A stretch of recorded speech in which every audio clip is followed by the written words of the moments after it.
The galactic empire of Narthos stretched across the stars, ruling over hundreds of worlds and dozens of species, proud of its power, arrogant in its dominance. Its capital, Trasad Prime, glittered like a jewel among the stars, and in the High Council chamber, alien voices echoed with certainty and pride. But that pride was tested the moment a signal was intercepted from the long-forgotten system of Sol. For centuries, the Empire had believed humanity was gone, burned out by its own wars and mistakes, a relic of a primitive past. The humans had once fought fiercely during the expansion wars, refusing to bow to the Empire, and when Earth vanished from all contact, most believed it had finally crumbled. But now, the signal was clear, short, and unsettling simple words spoken in perfect galactic standard: do not interfere. We are not your enemy, but we will not bow. The chamber fell silent. Chancellor Veltrak, a towering figure with obsidian scales and 6 golden eyes, laughed first, dismissing the message as a ghost transmission. Others agreed humans were stubborn but crude. Surely they had no power left. Only one counselor, Lady Sirin of the Mindwing race, warned against arrogance, reminding them of the lost records from the last human conflict. Her warnings were ignored. The council voted swiftly to send a recon fleet, small but well-armed, to the Sol system. The fleet, commanded by Admiral Threx, jumped through the void, eager to confirm the humans' weakness. Their arrival at the edge of the system was met with silence. No planetary defenses, no challenge, no transmissions, just a cold stillness. Earth hung far away, blue and calm, as though nothing had changed. The fleet moved in, scanning for signs of life, but found only empty satellites and ancient space junk orbiting dead stations. Then, one by one, their systems began to fail. At first, it was minor navigation glitches, sensor blackouts, but within minutes, entire ships lost power. Communications broke down. Automated distress calls echoed without response. And then, from the blackness beyond Pluto, they came. Small black drones shaped like knives, silent and fast. They didn't fire lasers or plasma. They simply cut. With precision, with cold calculation.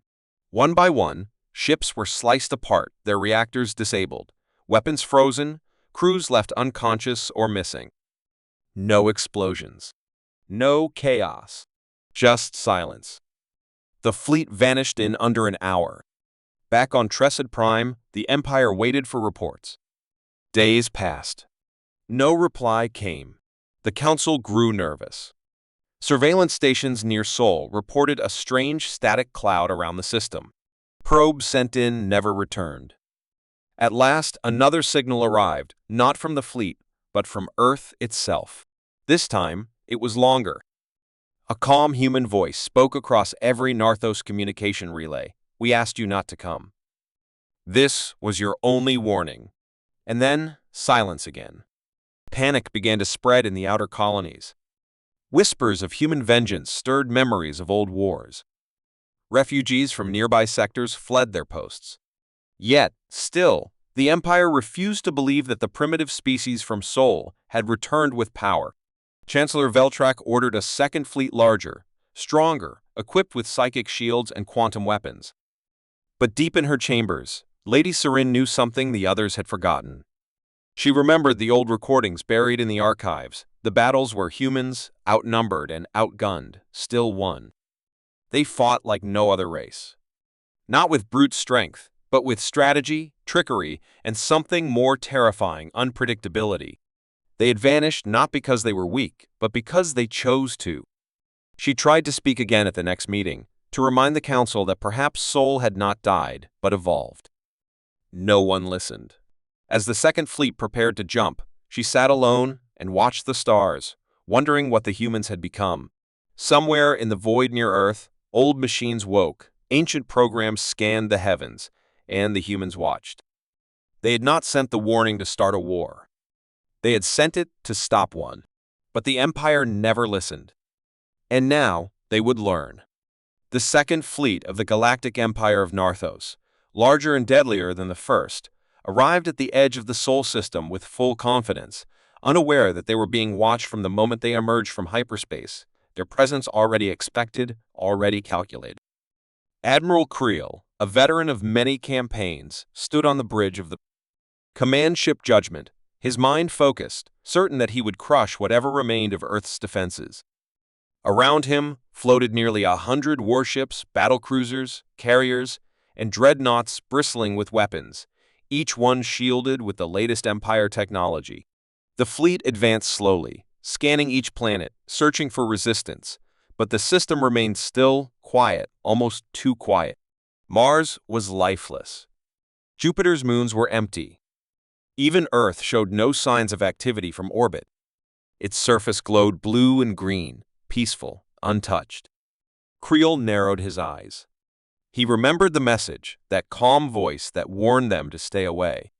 It had shaken him then, though he had buried the feeling. Now, as silence stretched across space, that same feeling returned, colder than before. Suddenly, a voice broke through the fleet's comms, not human, not artificial, but something in between. It spoke in perfect Narthosian, without emotion, just clarity. "This is your last chance. Turn back." The message repeated once, then ended. No source could be traced. Creel ordered the fleet to raise shields and prepare for contact. The ships moved into combat formation, weapons ready, but still nothing appeared. Then, the stars blinked. It wasn't natural. Space itself shimmered, and out of that shimmer came darkness, small shapes, fast and silent, not ships, but something stranger. They moved like shadows, no visible engines, no heat signatures, and they swarmed without warning. The first contact came near Saturn. A Narthos frigate exploded, not from any visible weapon, but from within, as if its systems had been turned against it. The crew had no time to react. Then another ship fell, and another, all without a single enemy being clearly seen. Panic spread through the fleet. Creel barked orders, trying to maintain control, but nothing behaved as expected. Targeting systems failed. Communications jammed. AI co-pilots shut down. One by one, ships vanished, either torn apart by invisible forces or pulled into strange gravity fields that appeared and disappeared like ripples in water. From deep space, human satellites recorded everything, feeding data into long-dormant defense networks. Earth's surface remained untouched, but above the atmosphere, a net of machines whispered to each other, measuring each move, calculating each kill. These were not weapons made for war. They were traps, tools designed to end battles before they began. By the time Creel realized it, half his fleet was gone. He ordered a retreat, but hyperspace beacons refused to activate. Someone or something had locked the system. Ships began to break formation, fleeing in different directions, but the black drones followed, silent and tireless. On the surface of the moon, buried beneath layers of old rock, a forgotten facility reactivated, its human creators long since gone or changed. Inside, machines that had waited for over a century hummed back to life. They had names once: Project Echo, Firewall, Vindicator, but now they were just functions of a greater system. And above them, Earth watched with patient silence. Back in the Empire, confusion turned to dread.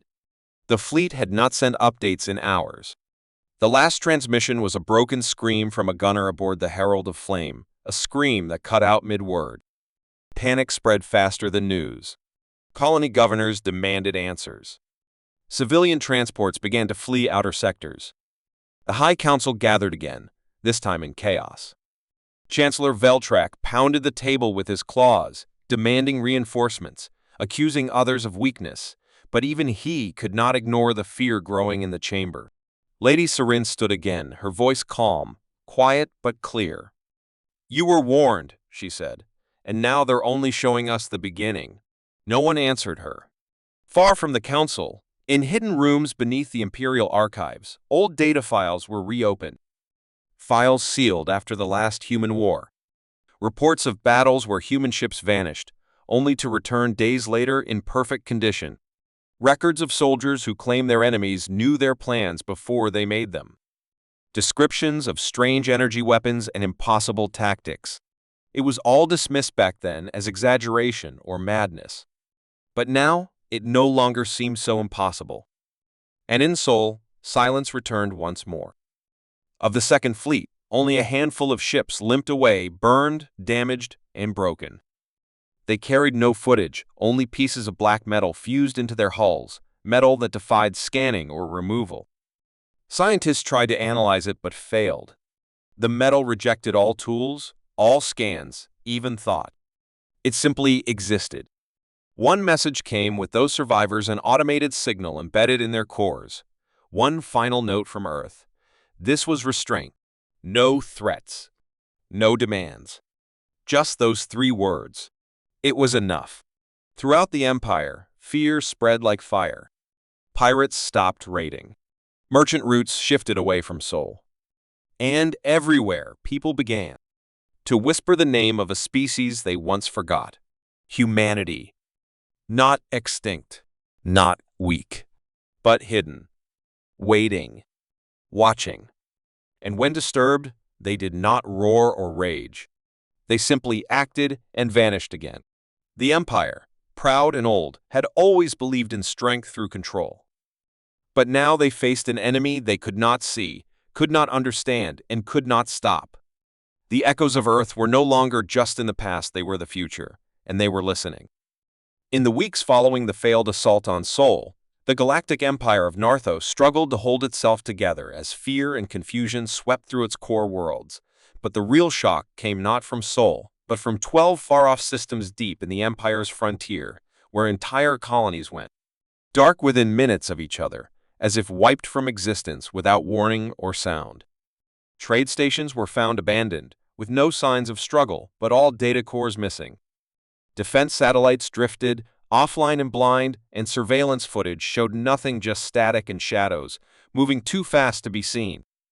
The Empire called it coincidence at first, a series of unrelated malfunctions. But when the 12th system fell, even the most stubborn counselors began to listen. Across the known galaxy, a new name appeared on intercepted frequencies, always encoded, always brief: Terran Frontier Core. No species had heard of it before. No one knew where it was, based or how large it was, but it moved with terrifying precision, striking only military outposts and systems connected to the Narthos supply chains. And then, one day, a merchant convoy arrived at the edge of the Targa sector, terrified and panicked, reporting that a human ship, sleek, black, and utterly silent, had intercepted them, disabled their engines, and broadcast a message in every language known to the Empire: "We are not here to rule. We are here to remind you." What followed were coordinated attacks, not with firepower alone, but with unmatched knowledge systems hacked before the first shot, planetary shields disabled remotely, and AI programs overwritten with new code that called itself Athena Protocol. It became clear that the humans had not just returned, they had grown, expanded, and learned to fight a war without ever needing to show their faces. The Empire scrambled to understand how humanity had gained such power while remaining hidden for so long. Secret agents sent into the neutral zones returned with strange stories of human colonies hidden in asteroid fields, deep in black space, protected by cloaking fields and gravitational warps that made sensors useless. These colonies were nothing like the old Earth cities. They were quiet, efficient, and defended by machines that thought faster than any known AI. Still, the Council held out hope that the humans could be forced into negotiation, that they might be reasoned with or tricked. But that illusion shattered when the Empire's main shipyard in the Kolva system was hit. No ships were detected entering or leaving, no alarms triggered. But when the morning shift began, the entire shipyard had been dismantled, every weapon, every drone, every line of code gone. In its place floated a black cube the size of a fighter craft. It contained one message, playing in a loop: "You still do not understand." Panic turned to paranoia. Empire leaders suspected betrayal among their own. Purges began, soldiers were executed, and planets were locked down. But the humans never struck civilians, never touched planets not tied to the war machine. That, more than anything, scared the Council. Humanity was not seeking revenge, it was sending a message. Lady Serin, now one of the few voices of reason left, begged the Council to open a direct channel to Earth, but her requests were denied again and again. Meanwhile, The Terran Frontier Corps continued to expand, but not by conquest. They helped break chains of Narthos control, giving planetary systems the tools to defend themselves, then leaving without taking control. Their actions inspired rebellion across the Outer Rim. Colonies that had once obeyed the Empire out of fear now rose up, believing the humans were watching, waiting, protecting. The myth of Earth grew. Some called them ghosts. Others called them gods. But the truth was even more unsettling. They were simply humans, focused, patient, and prepared. On the edge of Narthos space, near the ruins of a fallen outpost, a single probe captured rare footage of a Terran ship. It was sleek, shaped like an arrowhead, and moved through space without thrust, as if gravity itself was pushing it. Its hull bore no markings but pulsed with soft blue light, and around it moved small spheres, escorts, or drones. No one knew. The ship did not fire. It simply scanned the wreckage and vanished into the void. The footage caused widespread panic when it leaked. People saw what they feared most, not a war machine. In private, the Council began to fear that the humans had not just built better ships, but that they had changed themselves. Some believed they had merged with their machines. Others thought they had unlocked hidden laws of the universe. But all agreed on one thing: the Empire was no longer the most powerful force in the galaxy. Still, they refused to surrender. Plans were drawn for a final strike. An invasion meant not just to defeat the Terran forces, but to wipe out the human name forever. Massive fleets began to gather. But Earth had already seen it coming. From deep within human-controlled space, Athena Protocol activated its second phase. Across dozens of star systems, ancient satellites came online, warp relays shifted routes, and human operatives embedded deep within Narthos networks began feeding back false information. Humanity wasn't hiding because it was afraid. It was hiding because it had learned that the best wars are won before they begin. And now they were ready, not to destroy, but to finish what had started long ago. And as the Empire built its final fleet, somewhere in the dark, humanity watched, quiet, cold, and waiting.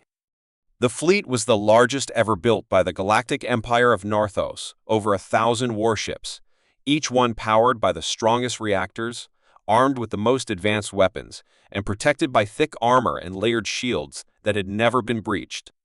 High above the gas giant Vigran, the fleet gathered in a slow orbit, its engines humming, its formations tight and disciplined. It was called the Wrath of Narthos, and the Council believed it would end the human threat once and for all. On the flagship Eternal Flame, Supreme Commander Drax stood tall, a veteran of over 30 campaigns, his 6 red eyes scanning the endless black beyond the window. He had no doubt of victory. Humans were clever, yes, but in the face of overwhelming firepower, cleverness would not be enough.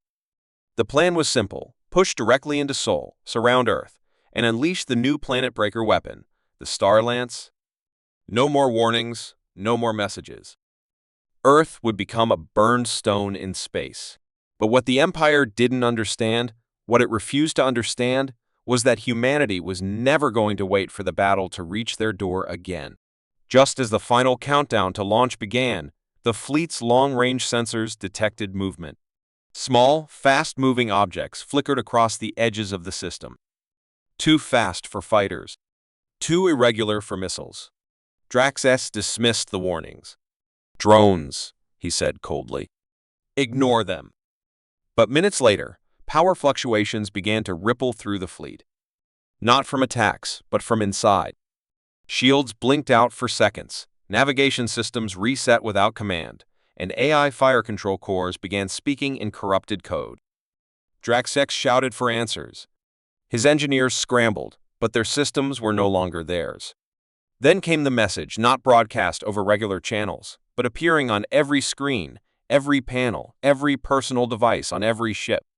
White text on black background, blinking slowly. "This is the price of arrogance."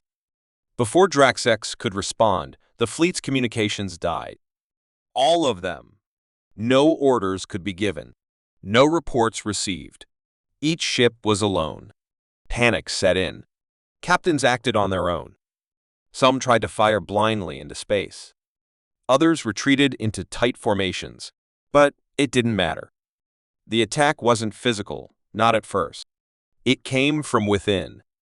Data cores began to melt. Engines shut down without warning. Whole ships drifted helpless, their crews locked out of every control system. The Terran Frontier Corps had struck not with guns, but with knowledge. They had learned the Empire's designs, their codes, their patterns, and they had rewritten them. Ships designed to resist alien weapons could not resist their own minds turning against them. And then the physical attack came, not from giant warships, but from a web of thousands of small vessels, silent, black, shaped like shards of broken stars. They were fast, too fast to target, and they did not fire missiles. Instead, they latched onto hulls and tore through them with cutting fields. One by one, the great ships of the Empire were gutted from the inside out, exploding without warning, breaking apart like glass struck by a hammer. Drax X ordered the Star Lance to be fired at the Terran fleet's last known position, but the weapon didn't respond. Instead, its targeting system reprogrammed itself, slowly shifting its aim toward the eternal flame itself. Drax watched in horror as his own weapon turned against him. He reached for the override key, but it was gone. On the bridge, screens turned black, and a single voice echoed across the chamber. A calm, human voice. You were warned. Again and again. But you chose pride. And then, the Star Lance detonated not a full shot, but a precision blast that vaporized the command deck, leaving only debris drifting in silence. The fleet collapsed in minutes. What few ships remained managed to flee, scarred and broken, broadcasting distress calls that were never answered. Back on Trusted Prime, the news arrived like a thunderclap. The wrath of Narthos was gone. The Empire's greatest hope turned to ash in the void. The High Council fell into chaos. Protests filled the streets. Outer colonies declared independence. Trade lines collapsed. And through it all, Earth remained silent. No invasion followed. No demand was made. The humans did not take territory. They simply vanished again, leaving behind wreckage and fear.